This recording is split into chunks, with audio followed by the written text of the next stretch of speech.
Hey, do you find yourself interested in witchcraft, but kind of turned off by a lot of what you see on social media, in witchcraft groups or forums on Facebook and other platforms?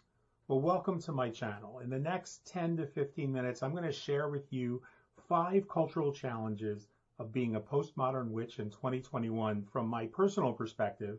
And that's the perspective of being a lifelong 51-year practitioner of secular, non-pagan, non-religious witchcraft, a practitioner of folk magic, Italian esotericism or stregoneria, and more. And I'm going to challenge you to stick around to the end because challenge number 1 might just shock you. So stay tuned.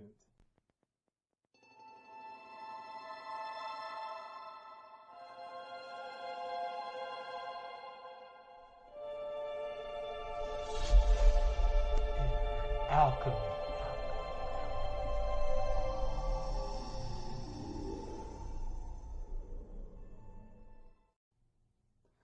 So welcome back and let's dive in. As I said in the beginning, so many people I talk to tell me that they've never really felt connected to what they find on social media in the realm of witchcraft and magic, but they felt connected to magic itself or witchcraft or the esoteric path from a spiritual perspective for most of their lives, sometimes as long as they can remember, even as kids.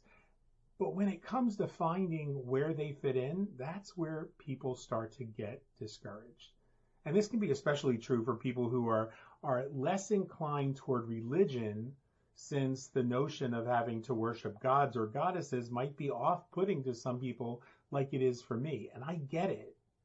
I have no use whatsoever for religion per se, and the idea that in order to practice witchcraft, I would have to be initiated into a 20th century religion, posing itself as an ancient religion, which is what every neo-pagan coven represents, would have to run me straight out of Compton, or in my case, straight out of North Philadelphia. So luckily for me, I was raised in a hereditary tradition, which, contrary to some of the nonsense that you might see on social media, doesn't mean I was born into a family of witches dating back to the imaginary burning times. I mean, guys, this isn't Charmed, this is real life. Hereditary traditions mean that I learned a path that predates the 20th century religious constructs of neo-pagan witchcraft. That's all it means. In fact, over the centuries, the only people who would have referred to what my ancestors did as witchcraft would have been outsiders, especially people in the church and in the Roman Empire. For us, it was simply our way of life. We didn't label it as witchcraft or magic or anything else. And so challenge number 5 is just that, figuring out your identity and your tradition. I mean, the internet is rife with examples of religious witchcraft, neo-pagan traditions, covendom, and the political hazards that accompany such things. But what if none of that resonates with you? Then what? You could just ask some of the older folks in your family if you think that any of them practice the craft, but that leads us to challenge number 4. What if you can't find a practitioner among your ancestors in your family? Sometimes the stories passed down through generations tell us that so-and-so in our family was the person that people went to when they needed healing, or maybe when they thought they had the evil eye or they were being cursed. Many times the stories tell us of prayers or rituals that ancestor would do to help the person heal or recover. Sometimes it was as simple as grandma had a secret recipe for tea or a soup that cured pneumonia during the Spanish flu or something along those lines. But if that relative passed on and never passed down the secret, well, then what? That's where you have to take a deep breath and give yourself some space to figure it all out. Maybe that's the reason you found this video. The number 3 challenge comes when you're trying to learn your path by reading books and blog articles and nothing else. Again, 90% of what's out there on Amazon and popular blogging platforms, even on YouTube, is going to come from a neo-pagan pop culture witchcraft perspective. And that's because it's the most recent, it's the most popular, and because it's a religion, the most codified version of the craft that we have access to today. And there is nothing wrong with that. But if religion is not what resonates with you, then you're not going to find what you're looking for. Modern witchcraft was created in the 1940s and the early 50s, and despite some of the more fanciful, sometimes absurd claims to the contrary, nothing that even remotely resembled what we think about when we talk in terms of Wicca or Alexandrian magic or Gardnerian witchcraft or any of the other 20th century traditions or 21st century traditions would have been part of the practice of witchcraft in the ancient world. And I tell you that as a person whose doctorate is in anthropology. So let's just stop for a second, because at this point, not only does what I just said make some neo-pagans lose their shit a little bit, but it's also not as simple as it sounds. And so we have to be really careful about interpreting what I just said. The ancient world had nothing to do with covens or groves as it pertains to witchcraft. It had nothing to do with worshiping the gods or goddesses as part of witchcraft. And it certainly, witchcraft in the ancient world certainly didn't begin with women practitioners, despite the 1960s narrative that tried to pretend that the first witches were women. But in the ancient world, the magical worldview is what we often overlook. The magical worldview was not compartmentalized the way that it is today. In many parts of the world, the magical practice wasn't something we did in front of an altar or while we're dressed up in special clothing. In fact, nobody in the ancient world would have put on special clothes or traveled to a coven to perform their magic, because their magic was something they did all day, every day. When they took their bath in the morning, they were taking a ritual bath. When they made dinner, they were performing magic. They were blessing and imparting magic into the food they ate. When they went out on the hunt, same thing. When they were studying, same thing. Magic was a part of every breath that we took, and part of the everyday life of some of those primitive ancestors would have also involved religious superstitions, such as a belief in or worship of gods or goddesses. So in the ancient world of Italy, for example, the precursor to what we now think of as churches or temples or synagogues and mosques would have been the grove, what we call in Italian the boschetto. And that's where people from a town or a village gathered in the woods to pay homage or worship their local gods and goddesses. And among those who practiced those religions would have surely been bakers and hunters and shopkeepers, teachers, and yes, even the village healer or the village witch, the midwives, the medicine women and the medicine men, the mystics of that town. If that was their religion, then when they came to the boschetto, they came to the boschetto as a practitioner of magic or healing or card reader or whatever it happened to be. And so that means that if an outsider happened to stumble across a religious gathering, as Charles Leland did, and came from an Abrahamic religious tradition perhaps, the whole thing might have been mistaken for a gathering of witches, since the official narrative of the ruling class, that class being the Roman Empire or the church, called witchcraft anything that didn't fit neatly into the dogmatic religious views of that religion. And so to our ancient ancestors, it was just their version of religion, and that religion would have included some witches.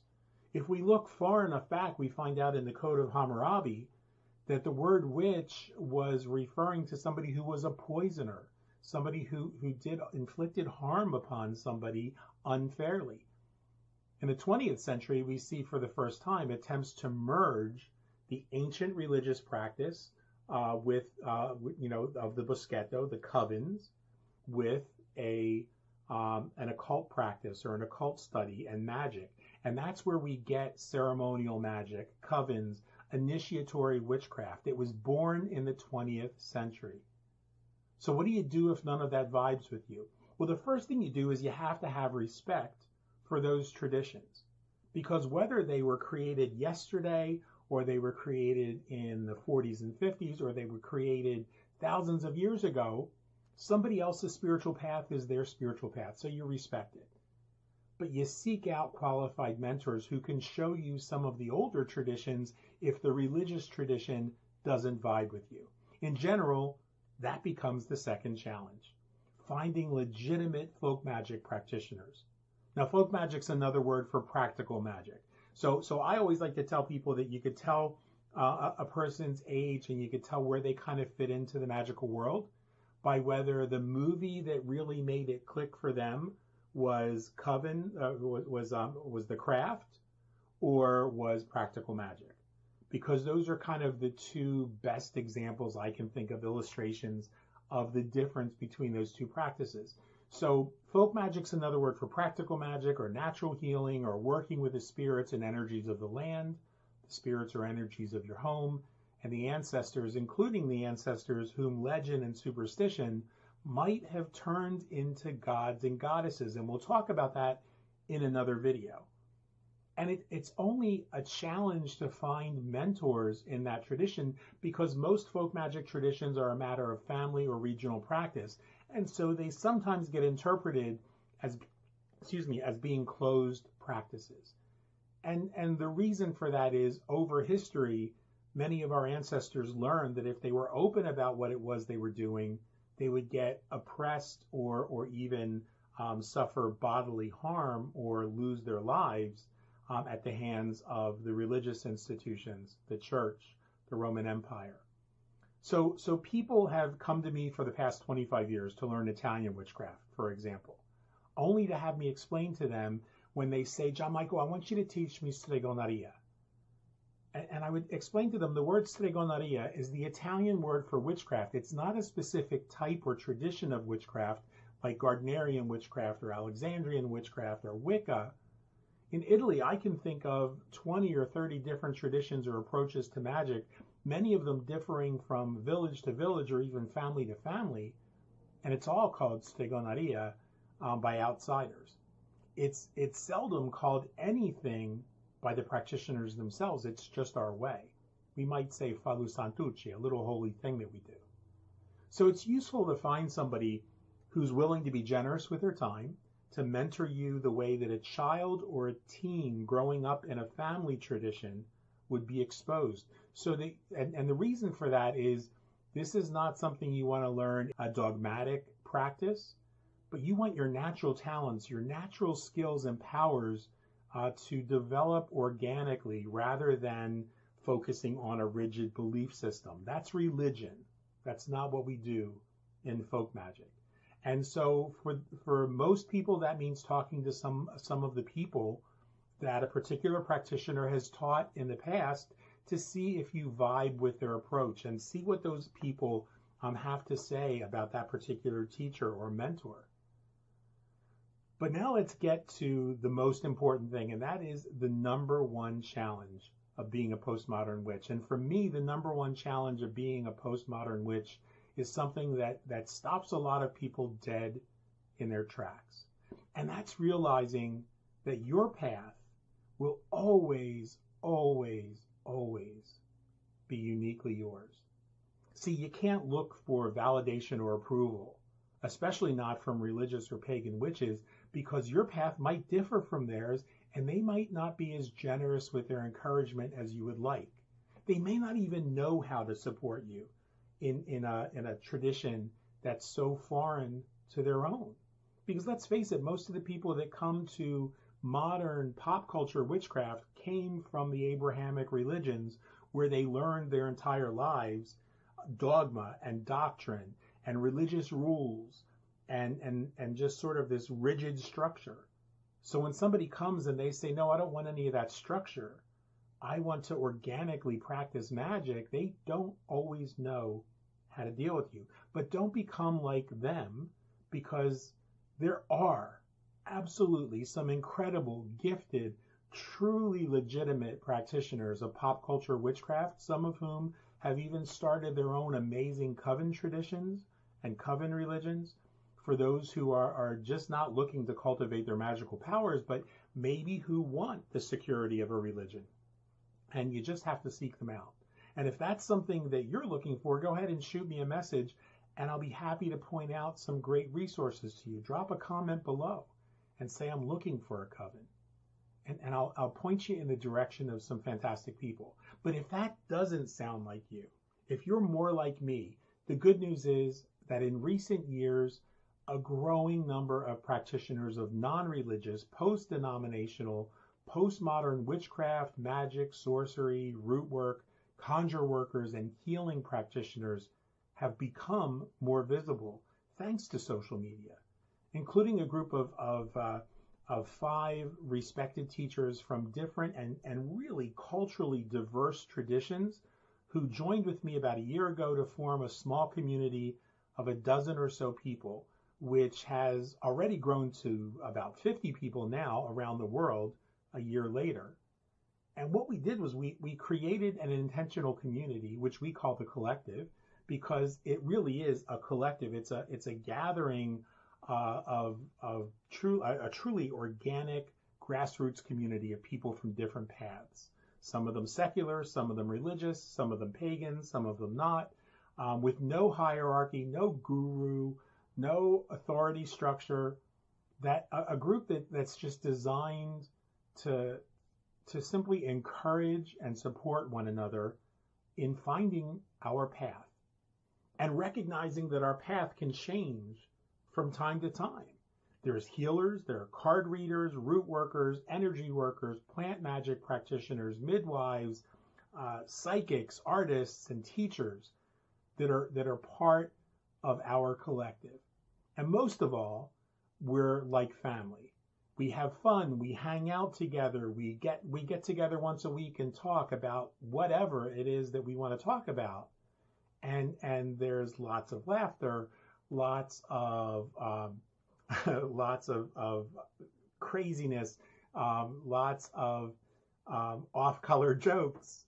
It's like hanging out with your family. So my encouragement to you is hang in there.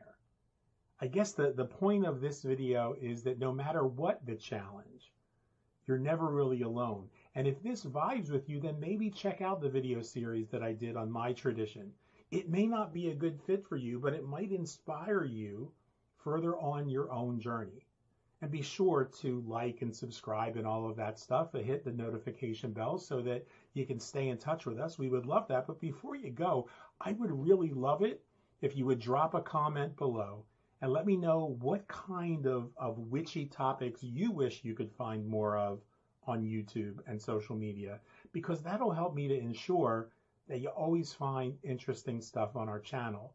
It'll help me make the channel better, and it'll help me serve our community better and our community at large. And I look forward to meeting some of you if you want to take this conversation to the next level.